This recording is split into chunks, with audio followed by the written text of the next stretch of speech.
बॉलीवुड के महान कलाकार मनमोहन कृष्ण बहुमुखी प्रतिभा के धनी थे।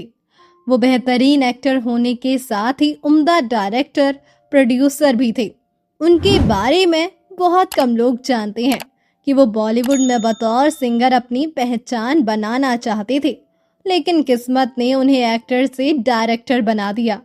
हिंदी सिनेमा में बेहतरीन योगदान देने वाले मनमोहन कृष्ण को आज भी बहुत कम लोग जानते हैं।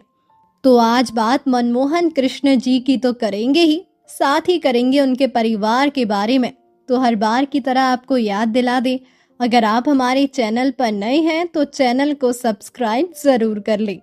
साल 1950 के दशक से लेकर 1980 के दशक तक फिल्म इंडस्ट्री में राज करने वाले मनमोहन कृष्ण का जन्म 26 फरवरी साल 1922 में लाहौर, पाकिस्तान में हुआ था। उन्होंने अपने बॉलीवुड करियर की शुरुआत बतौर एक्टर अंधों की दुनिया 1947 से किया था और इस फिल्म के लिए उन्होंने एक गाना भी गाया था।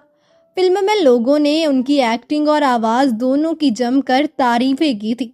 बतौर डायरेक्टर उनकी डेब्यू फिल्म 1980 में रिलीज हुई फिल्म नूरी थी।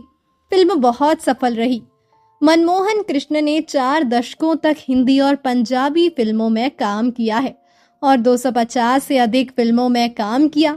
इस दौरान कृष्णा ने नया दौर 1957, साधना 1958, वक्त 1965 और हमराज 1967 जैसी पिट और फेमस फिल्मों में काम किया।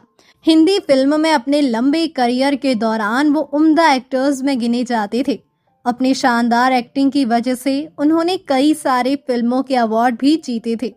फिल्म 20 साल बाद 1962 में सपोर्टिव भूमिका के लिए मनमोहन कृष्णा को best actor film fair award for best actor जीता। साल 1963 में आई फिल्म शहर और सपना और साल 1957 में रिलीज हुई फिल्म परदेसी में उनके बेहतरीन एक्टिंग के लिए याद किया जाता है। विजय 1988, कंवरलाल 1988, ऐसा प्यार कहा 1986, युद्ध 1985, जिंदगी जीने के लिए 1984, नूरी 1979, अगर 1977, आलाप 1977, आईना 1974, डाकू और महात्मा 1977 जैसी फिल्में उनके करियर की हिट फिल्में हैं। 1940 के दशक में उन्होंने हिंदी फिल्मों में कदम रखा। प्रारंभ में उन्हें छोटे छोटे रोल मिले, लेकिन अपनी प्रतिभा के बल पर वे जल्द ही एक प्रतिष्ठित चरित्र अभिनेता बन गए। 1950 और 1960 के दशक में उन्होंने अनेक सफल फिल्मों में काम किया। वे ऐसे कलाकार थे जो किसी भी भूमिका में सहज दिखाई देते थे, चाहे गंभीर किरदार हो या भावनात्मक। वे अपने अभिनय से दर्शकों को प्रभावित कर देते थे। मनमोहन कृष्ण केवल अभिनेता ही नहीं थे, बल्कि उन्होंने निर्देशन और निर्माण के क्षेत्र में भी कार्य किया। उन्होंने सामाजिक विषयों पर आधारित फिल्मों को बढ़ावा दिया और नए कलाकारों को अवसर देने का प्रयास किया। उनकी अभिनय शैली स्वाभाविक और प्रभावशाली थी। वे बिना अति नाटकीयता के अपने पात्र को जीवंत बना देते थे। फिल्मों में वे अक्सर परिवार के मुखिया, समझदार बुजुर्ग या समाज के सम्मानित व्यक्ति की भूमिका निभाते थे।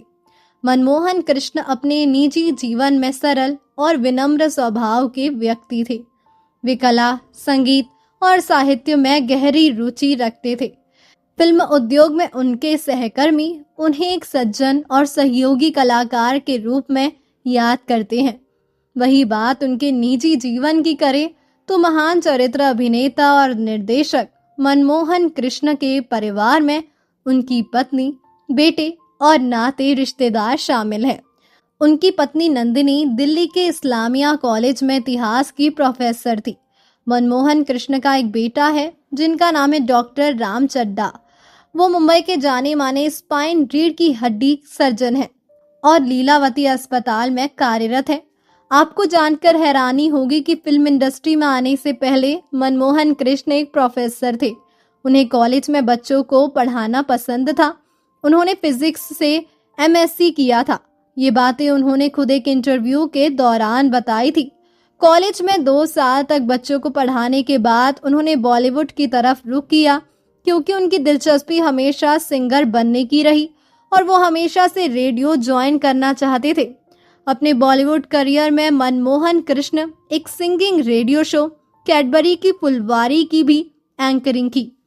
इसी के साथ इस महान दिग्गज कलाकार को आखिरी बार पर्दे पर साल 1990 में रिलीज हुई फिल्म हालात में देखा गया।